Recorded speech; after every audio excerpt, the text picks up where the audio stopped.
అదే RTV app వార్తల్ని క్షణాల్లో చదివే అవకాశం ఉంటుంది. ఒక న్యూస్ పేపర్, ఒక టెలివిజన్ ఛానల్ మీ చేతుల్లో ఎప్పుడూ ఉంటాయి. మొట్టమొదటిగా మీ అందరికీ నేను పరిచయం చేసుకుంటూ నా పేరు కబులు దుర్గేష్. నాకు నిడదవోలు నియోజకవర్గంలో చాలా కాలం పరిచయం ఉంది.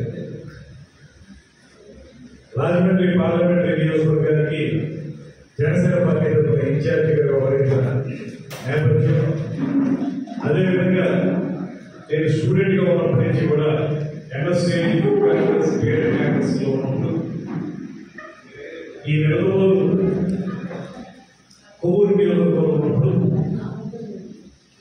రాజమండ్రి పార్లమెంట్కి సంబంధించి ప్రచార కార్యక్రమాల్లో, అదేవిధంగా ఇక్కడ పోటీ చేసినటువంటి అనేక మంది అభ్యర్థుల గురించి కానీ, పార్లమెంట్ సభ్యులుగా పోటీ చేసినటువంటి చిత్తూరు రవీంద్ర గారు, ఆ తర్వాత కాలంలో మొదటి అనిల్ కుమార్ గారు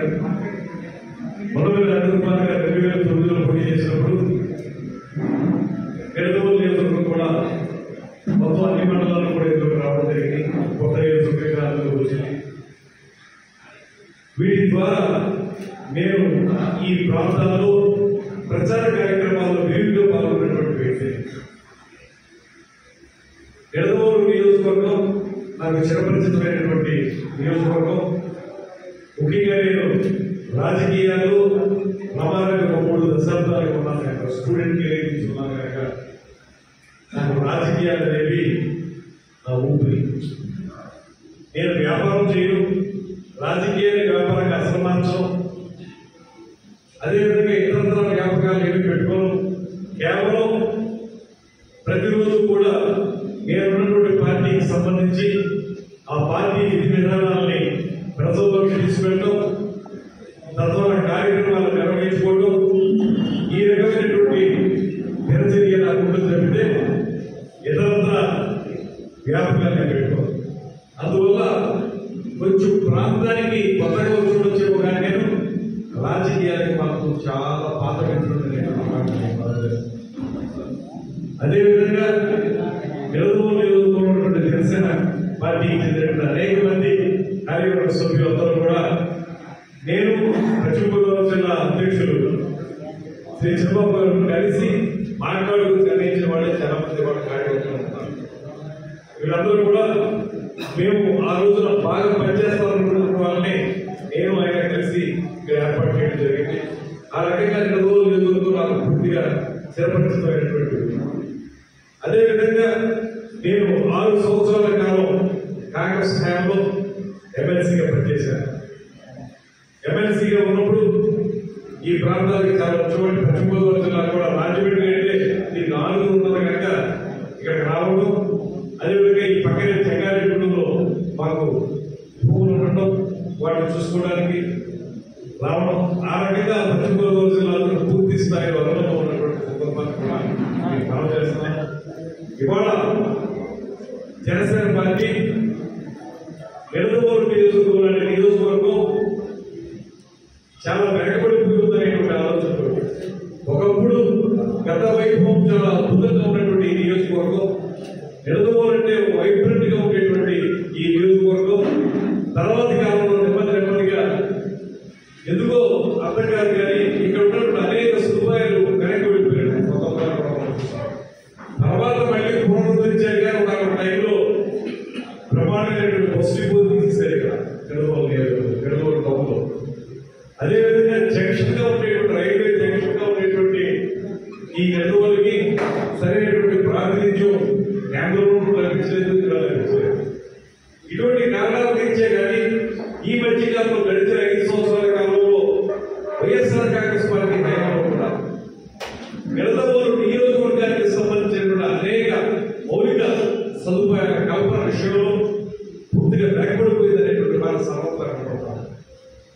రాజకీయ నాయకుల్లో చిత్తశుద్ధి లేకపోవడం, లేకపోతే ఈ ప్రభుత్వానికి నిడదవోలు నియోజకవర్గం మీద ప్రత్యేక శ్రద్ధ లేకపోవడం, ఆ శ్రద్ధను కల్పించగలిగేటువంటి నాయకత్వ పటిమ ఇక్కడ లేకపోవడం, ఆ పార్టీకి సంబంధించి ఈ కారణాల రీత్యా నిడదవోలు నియోజకవర్గాన్ని లైఫ్ లైన్ వచ్చి పక్కన తీసుకెళ్లిపోయారనేటువంటి మాట వస్తున్న నేపథ్యంలో Janasena party, Telugu Desam party, Bharatiya Janata party ఈ 3 కలిసి ఒక కార్యక్రమానికి రూపకల్పన చేసినప్పుడు నిడదవోలు నియోజకవర్గాన్ని మళ్ళీ మనం ఉన్నత స్థానంలో తీసుకురావాలంటే మనం ఖచ్చితంగా ఇక్కడ ఒక మంచి అభ్యర్థిని నియమించాలనేటువంటి ఆలోచన చేశారు. అదేవిధంగా కొన్నాళ్ళ డిసెంబర్ నెలలో భగవల్లి ప్రసాద్ గారు లాంటి ఒక మంచి వ్యక్తిని ఇక్కడ పాయింట్ ఆఫ్ కాంటాక్ట్ గా తీసుకురావడం జరిగింది. ఆయన ద్వారా ఈ ప్రాంతంలో కొంత జనసేన పార్టీ ప్రాబల్యాన్ని సంతరించుకోవడం కూడా మనం చూసాం.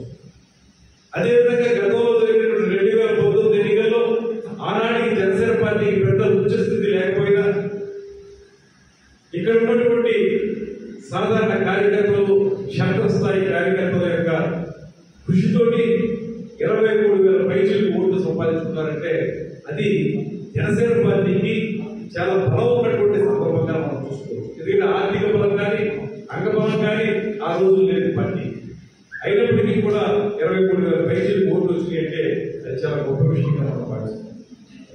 ఆ పరంపరలో ఎప్పుడైతే ప్రసాద్ గారు ఈ కార్యక్రమాలు చేసుకుంటూ వచ్చారో అభ్యర్థి విషయంలో తెలుగుదేశం పార్టీ జనసేన పార్టీ నిర్ణయించుకున్నప్పుడు జనసేన పార్టీ గట్టిగా కోరింది నిడదవోలు నియోజకవర్గాన్ని జనసేన పార్టీ కేటాయించాలని. 24 సీట్లు 21 సీట్లు తగ్గినప్పటికీ కూడా నిడదవోలు మాత్రం జనసేన పార్టీ తీసుకుంటుందనేటువంటి పార్టీని ఖచ్చితంగా చెప్పి జనసేన పార్టీకి ఈ నియోజకవర్గం మీద ఉన్నటువంటి మక్కువని కానీ ఈ నియోజకవర్గాన్ని అభివృద్ధి చేయాలనేటువంటి కాంక్ష కానీ మరోసారి బయటపెట్టి పవన్ కళ్యాణ్ గారు, చంద్రబాబు నాయుడు గారు మాట్లాడుకుని దీన్ని జనసేన కేటాయించడం జరిగింది. కేటాయించినప్పుడు కొన్ని పరిస్థితులు రీత్యా రాజమండ్రి రూరల్ నియోజకవర్గానికి ఎప్పటికీ నేను సంపూర్ణమైనటువంటి వేదిక తయారు చేసుకున్నప్పటికీ కూడా నిడదవోలు నియోజకవర్గానికి మన అవసరం ఉంది, జనసేన పార్టీకి అవసరం ఉంది అనేటువంటి ఆలోచనతోటి ఇక్కడ మన అభ్యర్థి ఉండాలనేటువంటి ఆలోచన చేసి నన్ను ఇక్కడికి అభ్యర్థిగా పంపించడం జరిగింది. 3 పార్టీల మీటింగ్ కలయికతోటి వారందరి ఆదరాభిమానాలతో ఆమోదయోగ్యమైనటువంటి వ్యక్తిగా మన ఇక్కడ పంపడం జరిగింది. సో ఈ ప్రకారంగా ఇక్కడికి రావడం మాత్రమే కాకుండా ఒకటైతే నేను స్పష్టంగా చెప్పగలను, ఎప్పుడైతే ఈ ప్రాంతంలో మనం మన కార్యకలాపాలను విస్తరించాలనేటువంటి ఆలోచన చేశామో, ఎప్పుడైతే ఇది మన కార్యక్షేత్రంగా ఏర్పాటు చేసుకోవాలనేటువంటి మాట నేను నమ్మాను, అప్పటి నుంచే నేను మనసులో నిర్ణయించుకున్న మాట ఒకటే, ఎటువంటి పరిస్థితుల్లో కూడా నిడదవోలు నియోజకవర్గంలోనే స్థిరంగానే నిలబడాలి, ఉండాలి, ఎక్కడే నివాసం ఉండాలనే ఆలోచన కూడా నేను చేసుకోలేదు. రాజకీయాల్లో ముందుకు వెళ్ళడానికి కార్యక్షేత్రం చాలా అవసరం. ఆ కార్యక్షేత్రానికి కావాల్సిన అన్ని హక్కులు నిడదవోలు నియోజకవర్గంలో ఉన్నాయి. ఇక్కడ ఉన్నటువంటి మౌలిక సమస్యల మీద దృష్టి సారించగలిగేటువంటి రాజకీయాలు కూడా ఎప్పటికే చట్టసభలకి, అది శాసన మండలి కావచ్చు, శాసనసభ కావచ్చు, శాసన మండలికి నేను 4 సంవత్సరాలతో సభ్యుడిగా పనిచేశాను. ప్రభుత్వంలో ఒక కాగితం ఎలా నడుస్తూ ఒక అభివృద్ధికి సంబంధించిన ప్రణాళిక ఎలా వేయాలో దాన్ని ముందుకు తీసుకెళ్ళడానికి డిపార్ట్మెంట్ ఏ రకంగా మాట్లాడాలో ఇటువంటి అంశాల మీద క్షుణ్ణమైనటువంటి అవగాహన అన్నమాట. అదేవిధంగా ఇప్పటికే శాసన మండలి వేదికగా అనేక సమస్యల మీద ఎదుర్కొంటున్నటువంటి ఆ చాకచక్యం కానీ ఇతరులు పెంపు కానీ ఇవన్నీ కూడా పొందినవాడిని.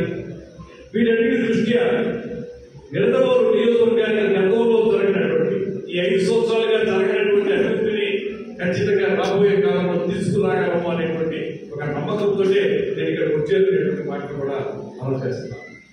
అదేవిధంగా ఎప్పుడైతే పైన భారతీయ జనతా పార్టీ ఖచ్చితంగా సెంటర్లో అధికారంలోకి వచ్చేటువంటి అవకాశం ఉన్నటువంటి పార్టీ, పైన భారతీయ జనతా పార్టీ ఇక్కడ ఈ 3 పార్టీల కలయికలో ప్రభుత్వం ఉంటే పైన కింద కూడా ఈ 2 ఒక ఆలోచనతో వెళ్ళేటువంటి పార్టీలు అధికారంలో ఉంటే ఖచ్చితంగా నిడదవోలు నియోజకవర్గాన్ని అభివృద్ధి చేయడం కష్టం కాదు.